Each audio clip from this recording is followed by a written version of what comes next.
Assalamualaikum warahmatullahi wabarakatuh. Alhamdulillahirabbil alamin. Alhamdulillahilladzi nazzalal kitaba tibyanan likulli syai'in wa hudaw wa rahmatan wa busyra lil muslimin. Wassalatu wassalamu ala nabiyil amin al-mab'uts bis sunnati tahirah wa ala alihi wa ashabihi awlal manaqibil fakhirah fid dini wad dunya wal akhirah.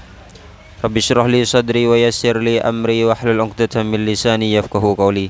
Subhanaka la ilma lana illa ma 'allamtana innaka antal alimul hakim. Pada kesempatan kali ini di siang yang cerah ini, marilah kita bersama dan seksama kita simak apa-apa yang perlu kita kaji pada siang hari ini. Tentunya berkaitan dengan hal-hal yang cukup berfaedah, bahkan sangat berfaedah.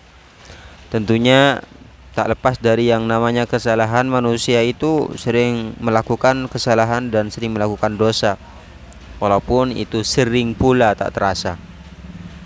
Dan pada kesempatan kali ini ada poin-poin yang perlu kita kaji tentang bagaimana tradisi menulis di kalangan pesantren.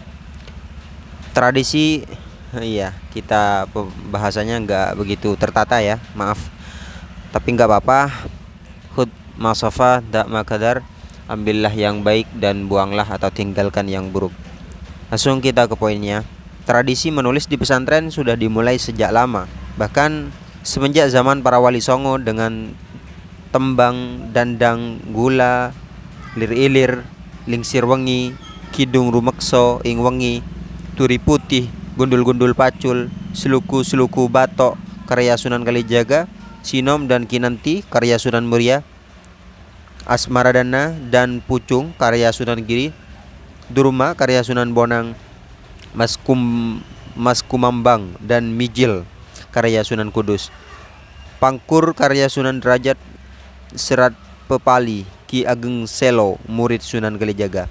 Era selanjutnya diisi oleh pujangga terkenal Raden Ronggo Warsito, murid Kiai Hasan Basari Ponorogo. Di antara karya tulisannya Bambang Dwista, Karyos Ringgit dan lain-lain. Dan masih banyak lagi. Syekh Nawawi Banten yang bermukim di Makkah hingga wafat, Syekh Mahfud Termas Pacitan, Jawa Timur yang juga bermukim di Makkah hingga wafat, Syekh Hamzah Fansuri, Syekh Abdurrauf Singkal, Aceh, dan banyak lainnya ulama-ulama yang mengarang kitab. Kalau kita sebutkan itu mungkin memakan waktu yang lebih banyak. Poinnya ada yang perlu kita sampaikan, yaitu ada sesuatu yang perlu disampaikan gitu. Santri pasti bisa menulis. Santri yang dulu sering disebut kelompok tradisional, dewasa ini sudah tidak relevan lagi disebut begitu. Santri sudah bermain-main dengan Facebook, blog, internet, dan dunia teknologi lainnya. Santri bahkan banyak yang menjadi penulis.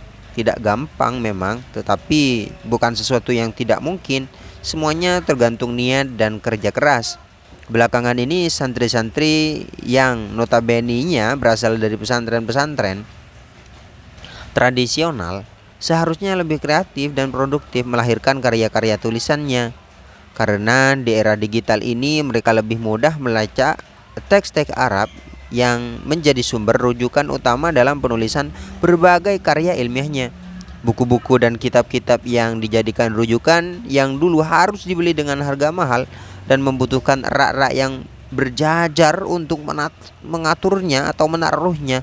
Sekarang ini buku-buku digital lebih mudah sekali didapatkan dengan cara mengunduh aplikasi e-book dan sejenisnya dari situs-situs di dunia maya dan cukup disimpan di memori handphone maupun komputer.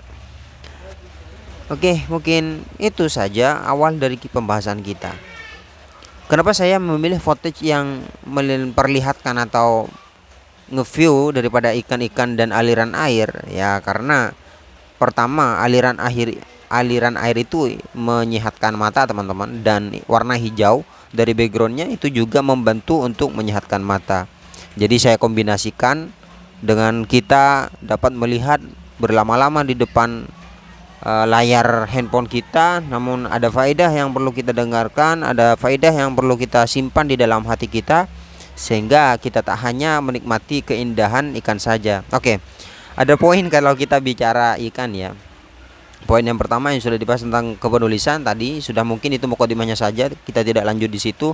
Kita bahas faedah-faedah yang mungkin ada di sekeliling kita gitu. Oke, kalau kita lihat ikan, atau kita ini ada apa ya?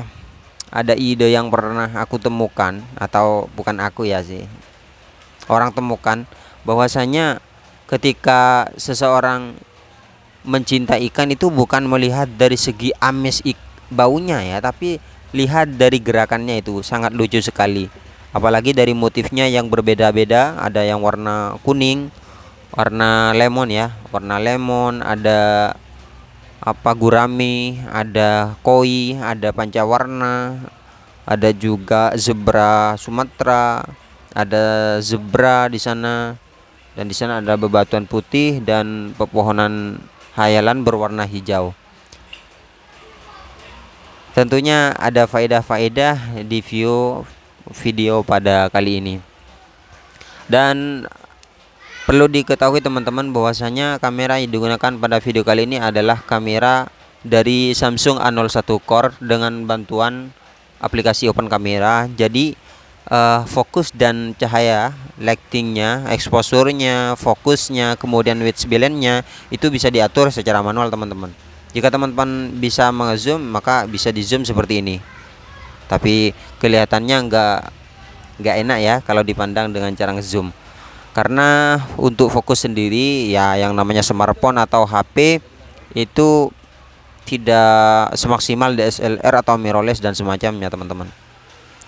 Oke, mungkin jika teman-teman suka video ini ya di like, jika tidak suka ya bolehlah di dislike, dan jika menganggap video ini bermanfaat silahkan di share ke teman-teman, dan yang paling penting di subscribe channel ini.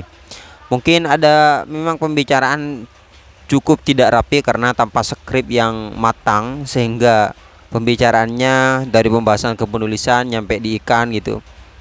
Jadi mencintai itu bukan hanya lihat dari satu arah lah, lihat dari berbagai arah, sehingga kita itu menghasilkan kecintaan yang berbeza-beza pula.